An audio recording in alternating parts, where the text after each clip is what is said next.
So have you already made a potato chip quilt block yet? How about an entire quilt?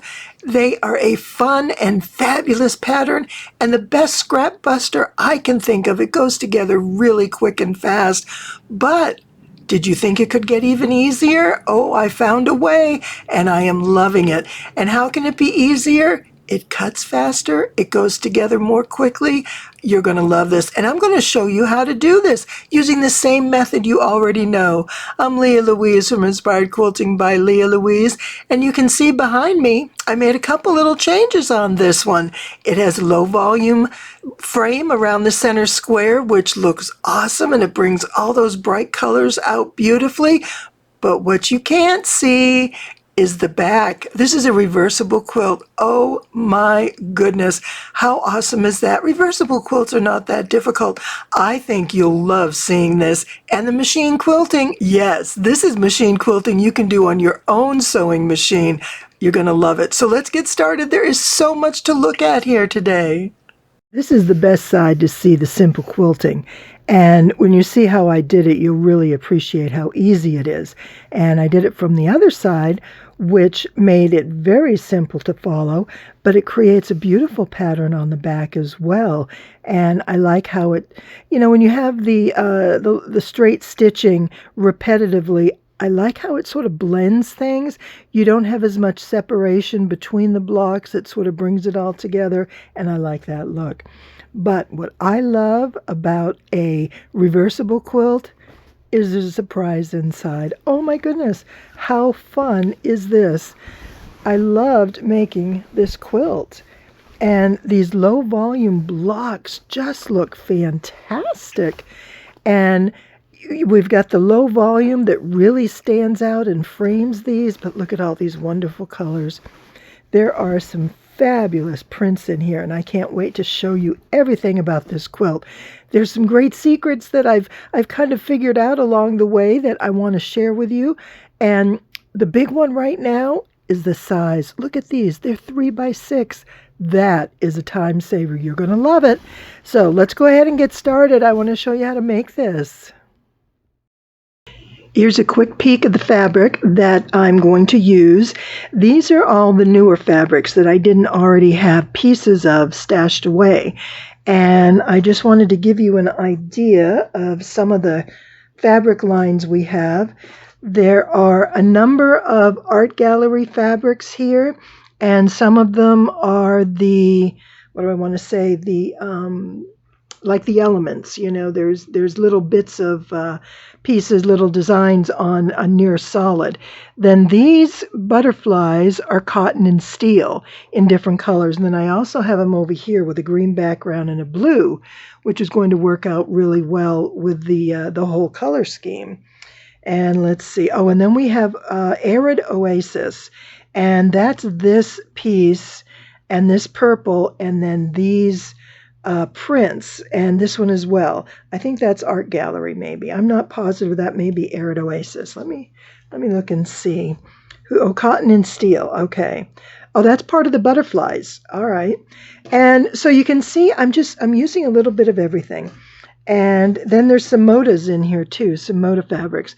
I didn't see the name of the line, but it is this green fabric right here, which is real pretty. And then I have a similar one in blue. That's the art gallery. This, I have no idea. It was just a piece that I had. And then, of course, this is the Oasis that I'm using in this as well. Now, what I've done is grouped them by color to decide just where I am. And I'm doing the potato chip block. I want it to be 80 inches square, so I'm going to make 16 large blocks. And I'm going to use a large center, and I'm going to show you all that in a minute. But I didn't quite have enough color here, particularly for the low volumes, because I want to do a row of low volume around the center. So let me blow up the screen and show you what I have. So I went through all my scrap piles, which is actually diminishing. I love how far I've gone through. These potato chip blocks go through fabric like crazy, and it's just great to be using it up. And so I found a lot of colors that play off of what I already have. and I sort of have them in a color range so I can see how many of this and that. But I tell you, the one that was the hardest was this purple, because it's a particular shade of purple. It's not, your super dark purples. And so I found a couple in the boutiques that I liked. That was the other thing, is everything was prints for the most part. There were a couple of these fabrics that have some geometric designs, and I wanted to go with more of that, just to really increase some different fabrics and different visual content. And so I got some florals, and I've got some graphics and some dots. I love me some dots and this funny little stripe, which I like. But to get that color, I mean, this works really well. This one is the closest matched, but that color's in here, so it all kind of works together. And that's sort of how I go with it.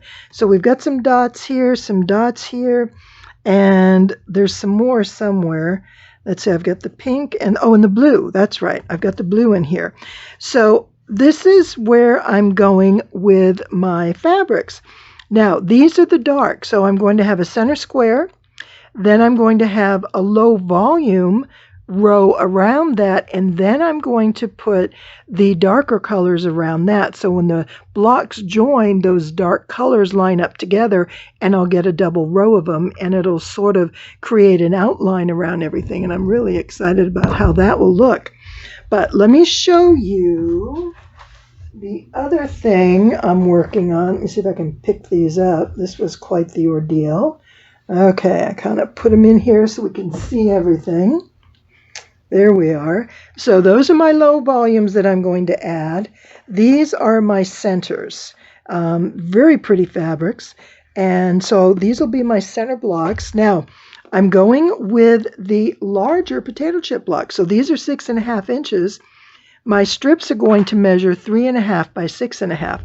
So I am expecting this to go very quickly, and I'm excited about that. Now, you'll notice everything, for the most part, is prints, it's graphics. We've got some stripes, we've got some dots, we've got florals, all kinds of things. And the other thing that I wanted to bring in were some solids, because you can see here, this is a near solid as this. That's a solid. It's got some cactus, but it'll kind of look more like a solid in the fabric. I have these two solids, and this one on the end. So there's kind of some interesting pieces. And I pulled these out, some peach and pink. I've got some teal and blue. And I don't know if I like this in here or not. I think it's going to stand out too much. And I sort of looked at it next to this, and it sort of has a similar look, but I think I'm going to take that out now that I'm looking at it here. It's just a bit too bright compared to everything else. So I think the solids mixed in on the outer layer. I don't know if I'll use this on the low volume. I think I want to stay with white backgrounds. And did you see these little cactus? Oh my goodness. So this is sort of a desert scape on a lot of these prints with the succulents and the cactus. And so we are going with a Southwest theme, which is sort of where this color scheme came from. And you may remember last summer I showed you a lot of these fabrics when I bought them. I was at Hollis Threads in Dallas. Actually, it was in Fort Worth. And she helped me pick all these fabrics. I love them. And I came home and I'm like, yes, I want to do this. I have some fabrics that'll go with it. And I'm going to make a quilt. Now, the fun thing is I already have the quilt back made, and it's an 80-inch 9-patch. And I will link that above. Actually, if you go to the community tab, there's a link there that shows you a lot of these fabrics as well as that particular quilt and how to make it. So it's kind of fun. Having a 9-patch on the back is really going to kind of change the look, and it kind of becomes reversible. I like that. It's much lighter. There's a lot of these colors in the back. Similar to this, but much lighter. And I think it'll be fun to have these fabrics on the back. It's pretty much the same color scheme, but in a much lighter scale. I think that'll be gorgeous. And these are my center blocks. The colors are fantastic. and it just goes so well with everything. So now I need to cut blocks, and that's going to take me a good while. So let me go ahead and work on that, and we will get together later and do some sewing. I think this is going to be really fast. This is great fun. You will need to try one of these larger block potato chip squares. And these are cut at 3.5 by 6.5. So they finish 6 by 3. And when you do 2 rows, that gives you an 18-inch block. That is fantastic. That covers a lot of ground. But what I like about the larger block in particular is you can use larger prints like this, and you get to see more of the print as opposed to, cutting it up small. You don't always get to see the whole thing with all the colors together. So I really appreciated that, especially when you do some, geometric. Look at these cactus. Oh my gosh, is that, I love it. These Southwest fabrics, I mean, they're really a lot of fun. There are a lot of unexpected surprises within them. And so one thing I want to talk to you about, though, is cutting this. I am so used to going with 2.5 and 5-inch pieces that 3.5 and 6.5 is different. I didn't think much about it, but I didn't take into account that my mind is used to doing something one way, and change doesn't come easy. So what I found first is I wanted to use my 6-inch ruler, and it's 6 inches from side to side. But I needed 3.5 by 6.5, so I needed that extra 1/2 inch on my ruler, and I thought, wait, I have one of those. So I took out my 6.5-inch ruler so I could cut long strips, and I could place this on the strip and just cut it. Went really easy. The problem, though, is when I was cutting the initial strip. So I'm cutting long strips like this. Let me show you what I'm talking about here. I've got some long strips, and I'm going to cut here, and then I'll move it over, and I'll cut here. And that worked fine. There was no problem there. The problem came with this extra 1/2 inch, because remember, this is 6-inch, and it has the 1/2 inch seam allowance. Well, the problem is, it's not a problem. What you need to understand is that's only on one side. So when you're going along and you're cutting your 3.5 inch and you line it up and you cut it, I'm at 3, I've got 3 inches, then I've got my 1/2 inch right there, and you're in good shape. That works great. But what happens if you grab the ruler, because you're not used to having a ruler you can only use one side on, and you turn it this way and cut it at 3 inches? You get 3-inch strips, and you might get a whole lot of them. So this is going to be my binding. I'll trim it down to 2.5. So if you use if you use different style rulers, each of these would be considered, for me, a 6-inch ruler. This is 6, and then this is 6 plus seam allowance, so it's actually 6.5. Make sure you pay attention to that. That was a new thing to me. I've had this ruler for years, and now I know why I didn't use it a lot, because I wasn't really sure how it was going to work for me. And there we are. It didn't. I did make it work. It took me a while. I had to really give it some serious thought, but it was just sort of a funny thing to come to realize.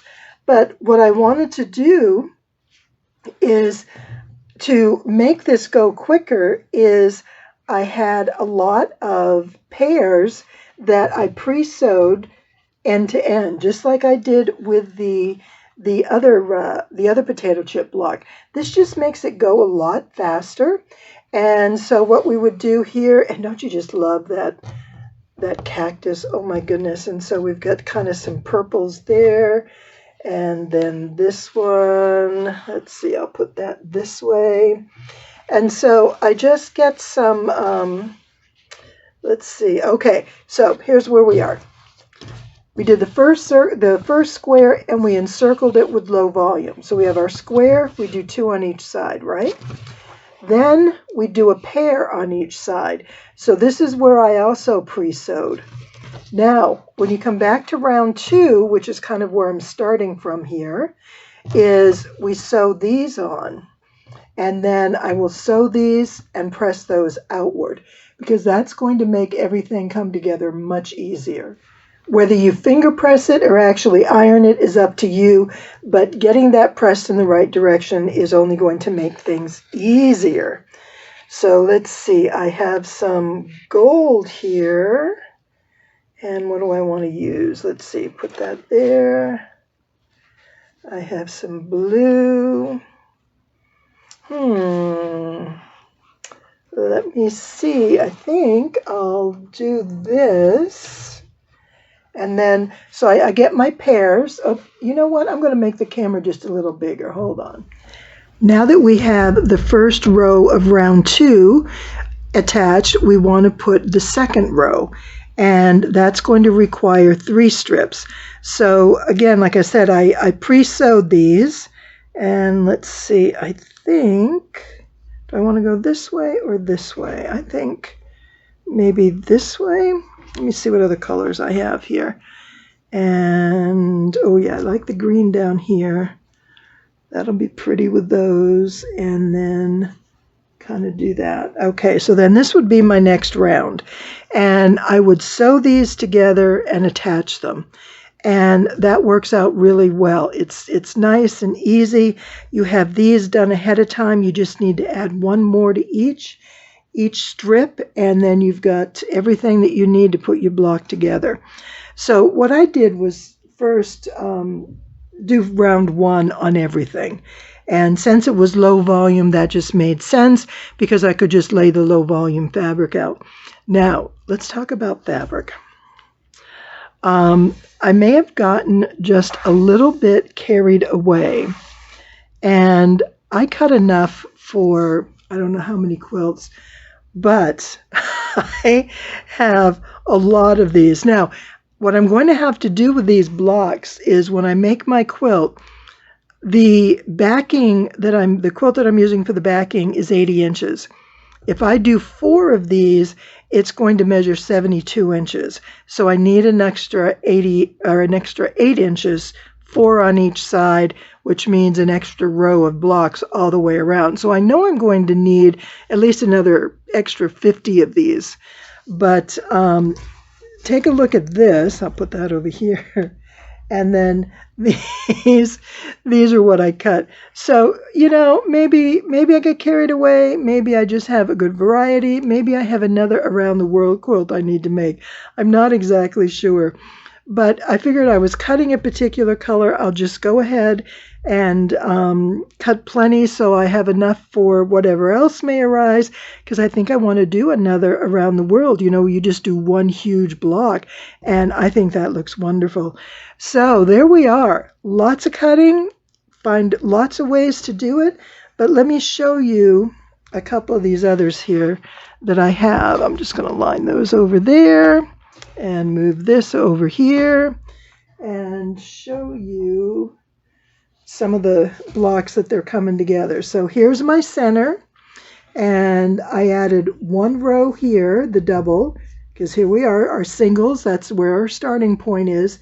Then we add a double and press it out. Everything gets pressed outward.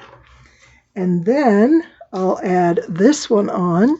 Now what I'm going to do is I'll sew it this way, and this seam is going to come down away from my presser foot. That way all my seams will be going in one direction. So when I'm sewing everything together, it all falls into place really well. And then I have this one.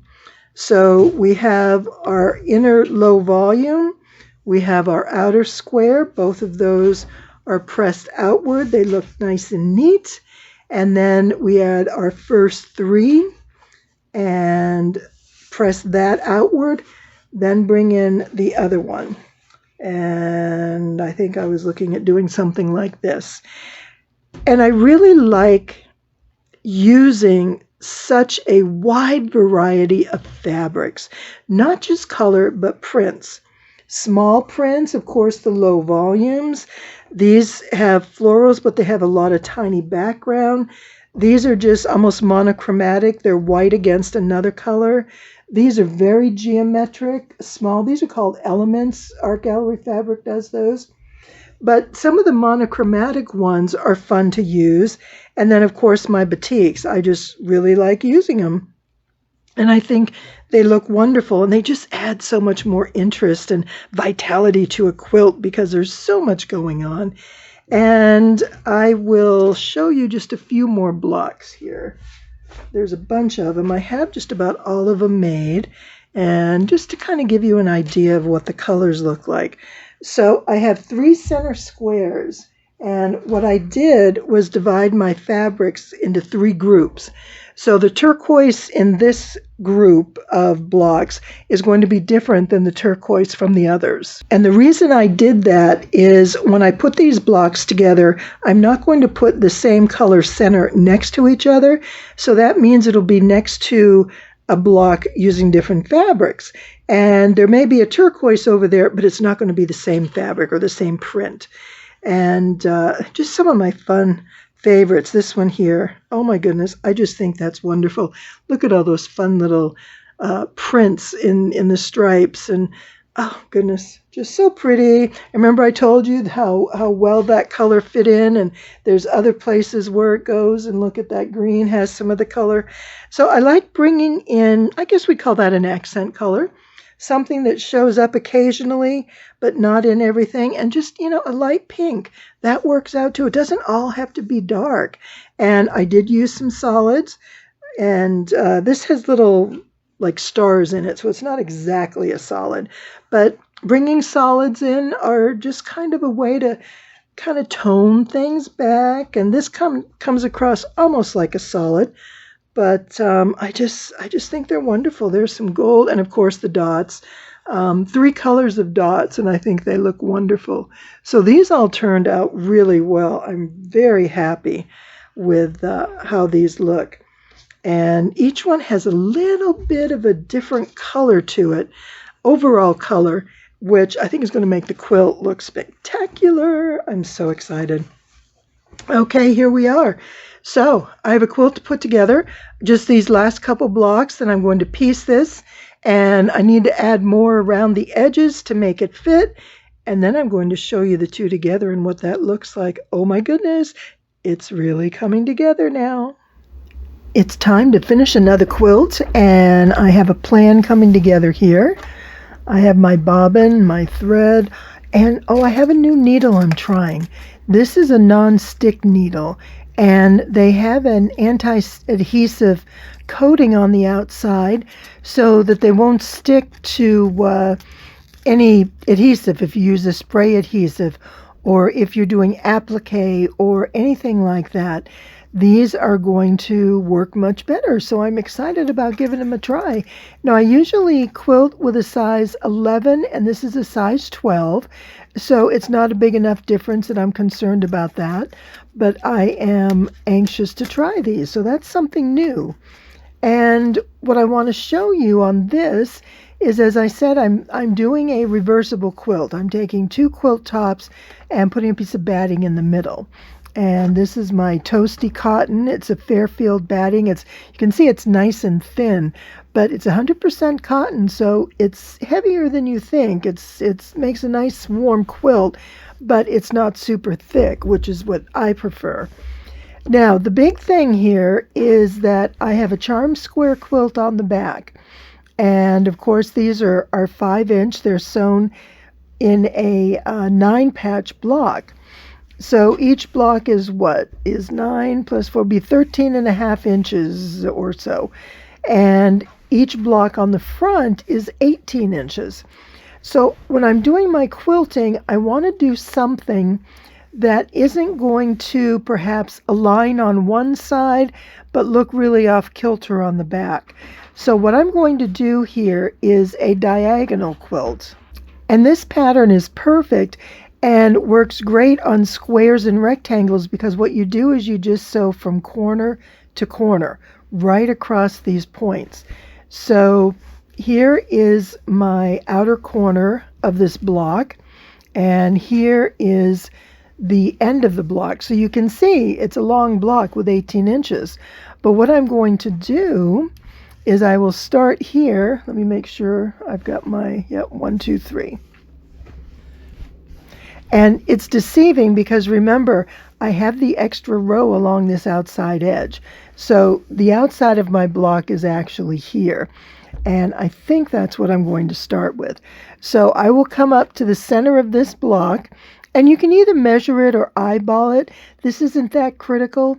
If it's easier for you, then go ahead and use your ruler and a marker, and you can mark your lines initially, and then once you've got your first set of lines in, you can come back through either with your stitching gauge that you can put on the walking foot, or again, you can just follow along. And once that first line is in, it does make it a lot easier to do. So that's the quilting part. That's what I'm going to do here. And I'm going to go in one diagonal direction. I prefer quilting diagonally because it distributes the quilt more evenly, and I don't have such a big section under here as if I'm going just straight up and down. I find it reduces the bulk substantially because the big part of the quilt stays right here in the middle. Now, the other thing I do want to show you is when I put my quilt sandwich together for a reversible quilt, my 9-patch quilt is about an inch or so bigger. And while I could have made an adjustment to make them exactly the same, that actually will work out well because I can trim that inch off all the way around when I do my seam binding, and it's not going to be that noticeable. So what I did is I put my backing with the batting right on top of it, and I let it overlap just the littlest bit. And then I brought my quilt top to about an inch from that edge. That way, when I do my trimming, I'll trim off this edge. It'll also be the same on the other side, so it'll be nice and even. With everything ready, I will put my gloves on and get started. I'm just going to show you a bit of this. This is an 80-inch quilt, and it's kind of a handful to maneuver on a domestic machine, or at least it is for me. And I don't want to knock the cameras over and do all that kind of stuff while I'm sewing. So again, like I said, if you're not sure, you've got this center line here as far as where you're going to want to sew across, and we're going to come from here to here. So let me just put a line in, and let's see, from there to there. The other thing you can do is put masking tape. That's always a great tool. That works well. And so let's see if I put this right here and just follow that line. And even if this is actually chalk, but sometimes it can be hard to see depending on the color, but it does leave a bit of an indent, which makes it easy to follow. So I am just going to start right off the edge, and that way I get my thread secure, and I'm going to lengthen my stitch. I almost forgot about that.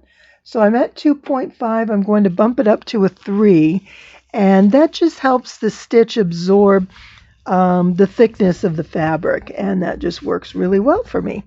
So I'm going to go from corner to corner initially. And don't try and push yourself through to the next corner. Once you get through a couple, a row or two, and you become a little more accustomed and you have your lines laid in, you can probably go a little farther, but I like to take it easy initially. It kind of gets me set in motion. It gets me maneuvering the way I need to. And then once that muscle memory kicks in, then I'll be able to go a little quicker, a little farther. And by having those corners, it helps you stay right on point quite easily. Now, because my center block, I used a large square, I'm going to go straight across. So again, I can put my ruler from point to point, put my hand underneath here so I can kind of line things up. And I'll just draw this right there. Give me kind of an idea of where I need to be. Like I said, that's optional, but it doesn't hurt on the initial line just to get yourself set up nice and straight.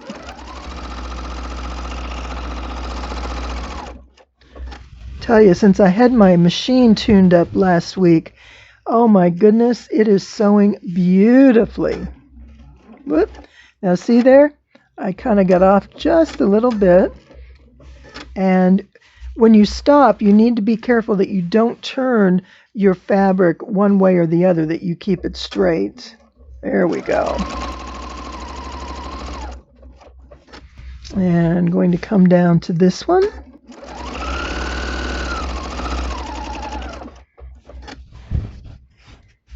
Come all the way to here.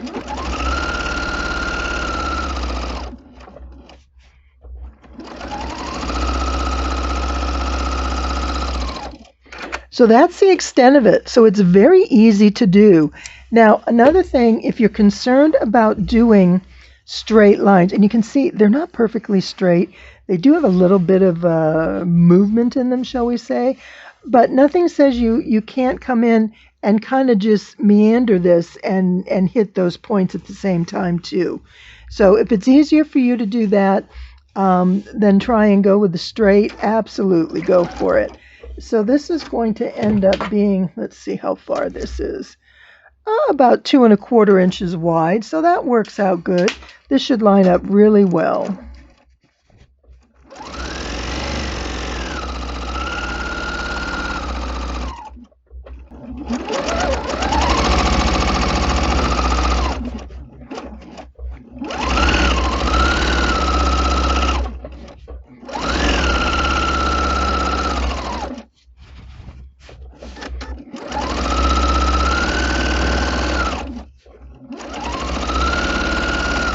And you see how this row is going to end up right in the middle of that block.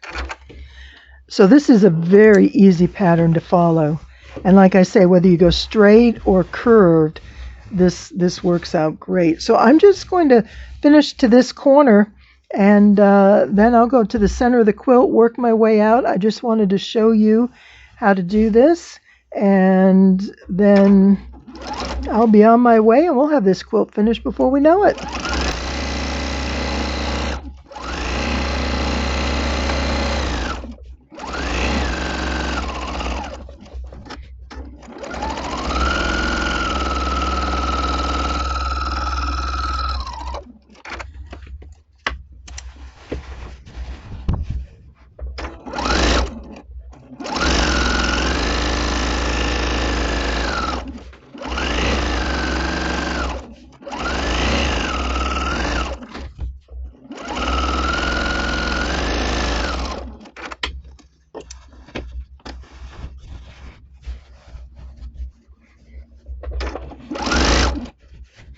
Periodically double check your back just to make sure this doesn't flip over. Since it is such a narrow edge, it's not easily visible, and I just want to check every once in a while that it's not flipping over, because that's really a nuisance to have to go back and fix.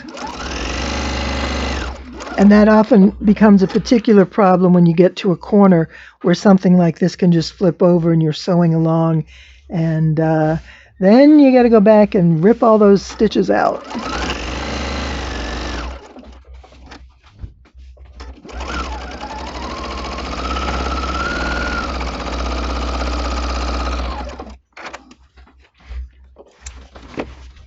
I have really appreciated using the large blocks for this quilt.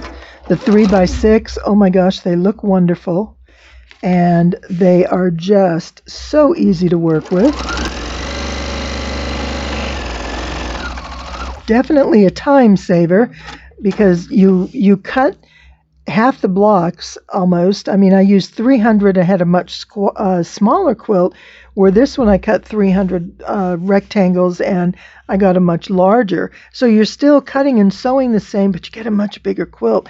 And if you have fun fabrics with some great patterns or colors that you want to include, this is perfect. Because you don't have to cut everything up small, and you can put some fun prints in the center squares as well. It's a win all the way around.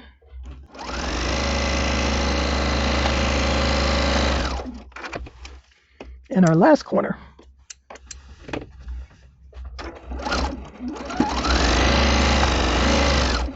All right, time to go to the middle.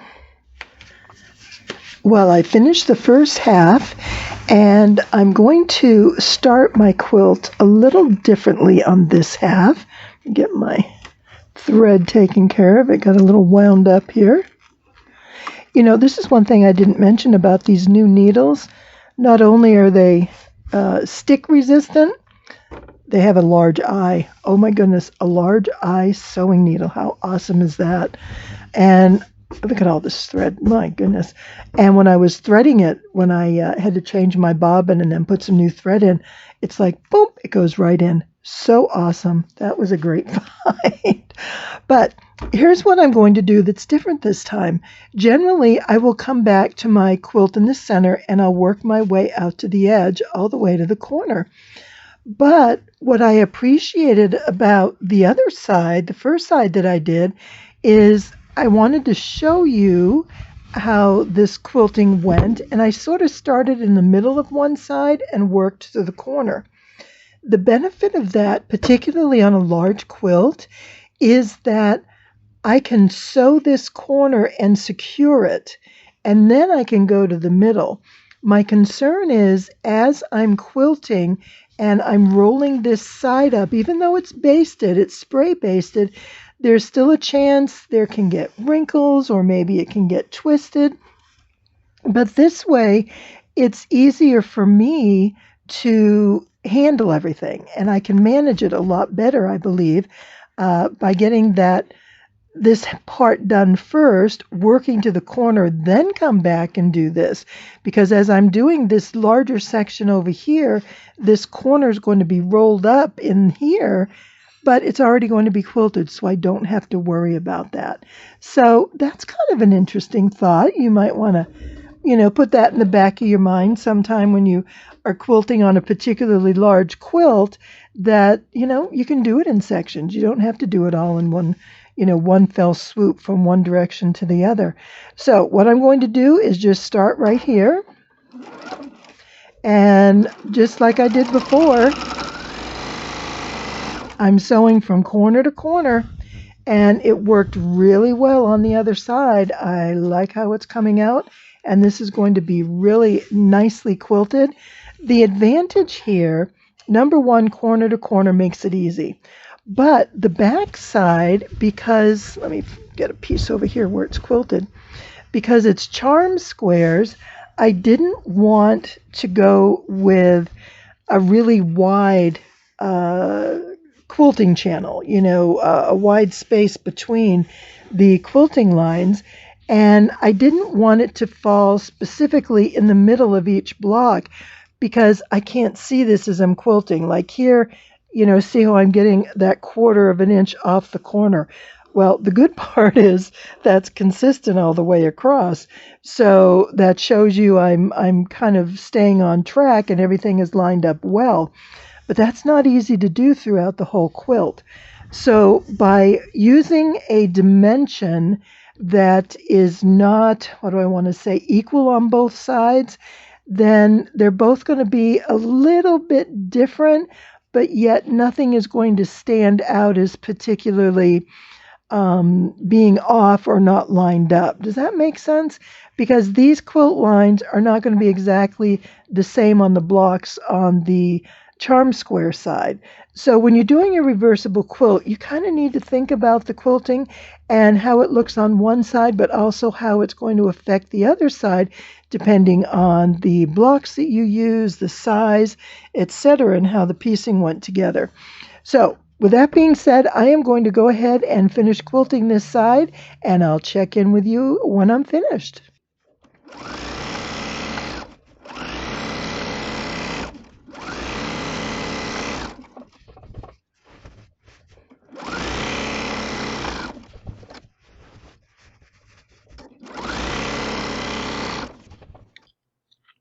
I think these quilts are both so pretty. This is the one that I just did, the Potato Chip Block in the large size, 3x6, and I love how that low volume just frames everything, but it stands out so well. Oh my goodness, it just looks fantastic. I am really, really pleased with that. And then this was my first Southwest quilt, and while the colors are there, it was very subdued, far more low volume, and I like it because I love low volume quilts. But I think this makes a good pair that, the colors are similar. There's actually a few of the same fabrics in each the front and the back, but this is much lighter, airier looking, but yet this is the brighter, bolder, and it's just nice to be able to flip a quilt over and have a totally different look. So I hope you enjoyed this. I hope you'll give it a try. It's a great fun block to make. Thank you so much for being here. Thank you so much for watching. It's always a pleasure to share my quilts with you. Have a fantastic rest of your day.